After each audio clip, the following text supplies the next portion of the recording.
बच्चों, आपका पुनः स्वागत है मेरे चैनल पर। मैंने आपको पिछले वीडियो में बताया था कि जीव विज्ञान क्या है, जीव विज्ञान शब्द की उत्पत्ति कैसे हुई और जीव विज्ञान के जनक कौन हैं और जीव विज्ञान की कितनी शाखाएं होती हैं। आज हम इसके बारे में जानेंगे, अलग अलग शाखाओं का अध्ययन करेंगे। आपके सामने मैंने लिख रखा है जीव विज्ञान, यानी अंग्रेजी में बायोलॉजी कहते हैं। ये जीव विज्ञान की दो मुख्य शाखाएं होती हैं। पहला होता है जंतु विज्ञान और दूसरा होता है वनस्पति विज्ञान, जिसको हम अंग्रेजी में कहते हैं जूलॉजी। आपको मैंने बताया था कि जंतु विज्ञान के जो जनक हैं वो भी अरस्तु ही हैं। अरस्तु को जंतु विज्ञान का जनक कहा जाता है, अरस्तु को जीव विज्ञान का जनक कहा जाता है और अरस्तु को विज्ञान का जनक भी कहा जाता है। तो इसलिए कन्फ्यूज होने की ज़रूरत नहीं है। इनके जनक यानी जंतु विज्ञान के जनक भी अरस्तु ही हैं, यानी कि अरस्तु is the father of zoology. अब इसके बाद हम देखते हैं कि जूलॉजी वर्ड बना कैसे। जूलॉजी वर्ड भी ग्रीक भाषा के दो शब्दों से बना हुआ है। पहला शब्द है जू और दूसरा है लॉगस। जू का मतलब होता है एनिमल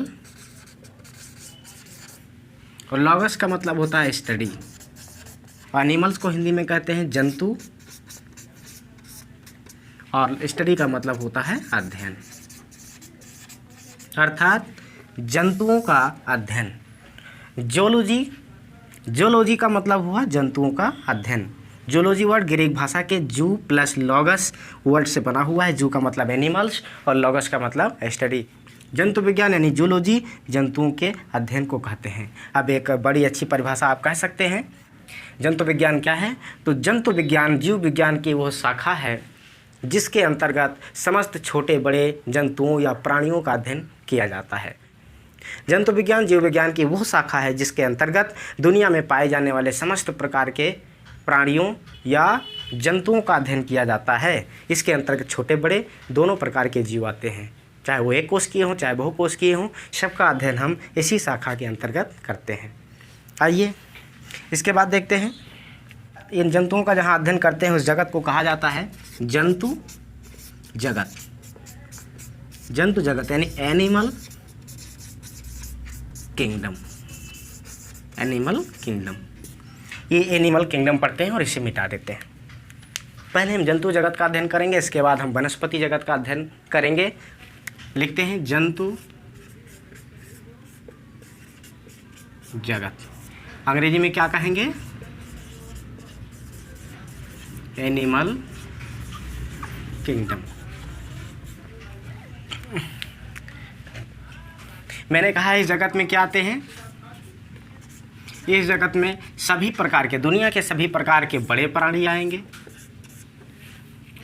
बड़े प्राणी आएंगे और दुनिया के सबसे छोटे प्राणी भी इसी जगत के अंतर्गत आएंगे।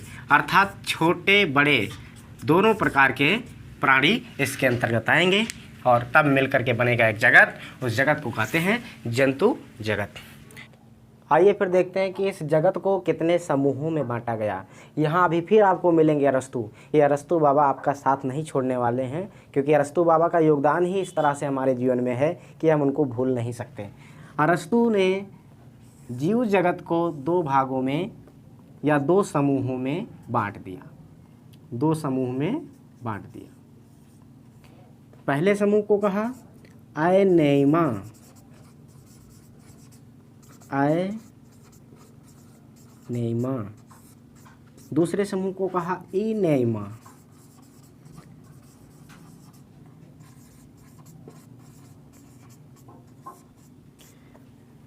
तो ये दो समूह आयनेमा और इनेमा हो गए।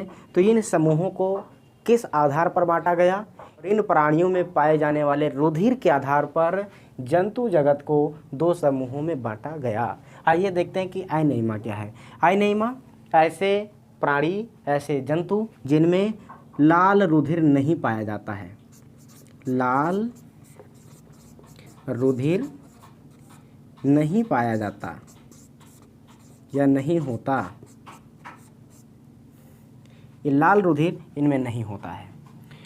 आयनेमा के बाद एनेमा। एनेमा में या एनेमा समूह में आने वाले सभी प्राणियों में लाल रुधिर पाया जाता है, जिनमें लाल रुधिर उपस्थित होता है। लाल रुधिर उपस्थित होता है या पाया जाता है। पाया जाता है। तो आइनेमा ऐसे प्राणियों का समूह है जिसमें लाल रुधिर नहीं पाया जाता है। एनीमिया ऐसे प्राणियों का समूह है जिनमें लाल रुधिर पाया जाता है। अब देखते हैं कि ये एनीमिया क्या है। इसके अंतर्गत आने वाले प्राणियों को कहते हैं अकशेरुकी प्राणी और इनमें लाल रुधिर नहीं पाया जाता है। एनीमिया क्या है, लाल रुधिर पाया जाता है, यानी ऐसे प्राणियों में लाल रुधिर पाया जाएगा। ऐसे प्राणियों को कहेंगे कशेरुकी प्राणी। जैसे अकशेरुकी प्राणी में क्या आ जाएंगे, स्पंज आ जाएंगे, नाइडेरिया आ जाएगा, मोलस्का संघ के आ जाएंगे प्राणी, आर्थ्रोपोडा संघ के प्राणी आ जाएंगे, एकाइनोडर्मेटा संघ के प्राणी आ जाएंगे। ऐसे प्राणियों के संघ को हम कहते हैं अकशेरुकी प्राणियों का संघ है। आइए दूसरा देखते हैं। यहाँ पर कशेरुकी प्राणी, कशेरुकी प्राणी दो प्रकार के होते हैं। पहला है जरायुज। जरायुज वह प्राणी होते हैं जो बच्चे पैदा करते हैं, और ये अंडयुज वह प्राणी होते हैं जो अंडे देते हैं, इसके बाद में फिर उनसे चूजे निकलते हैं और फिर वो बड़े होकर के पक्षी बन जाते हैं। अर्थात अंडयुज में ये पक्षी जगत आ जाता है। इसमें नभचर प्राणी, जलचर प्राणी और कुछ स्थल पर पाए जाने वाले पक्षी प्राणी होते हैं। तो ये हो जाते हैं अंडयुज और ये हैं जरायुज। तो इस वीडियो में मित्रों इतना ही। आप हमारे चैनल को सब्सक्राइब करिए, हमारे चैनल से जुड़े रहिए और हमारे वीडियो को देखिए, अपने दोस्तों में शेयर करिए। और अगले वीडियो में हम फिर मिलते हैं, तब तक के लिए जय हिंद।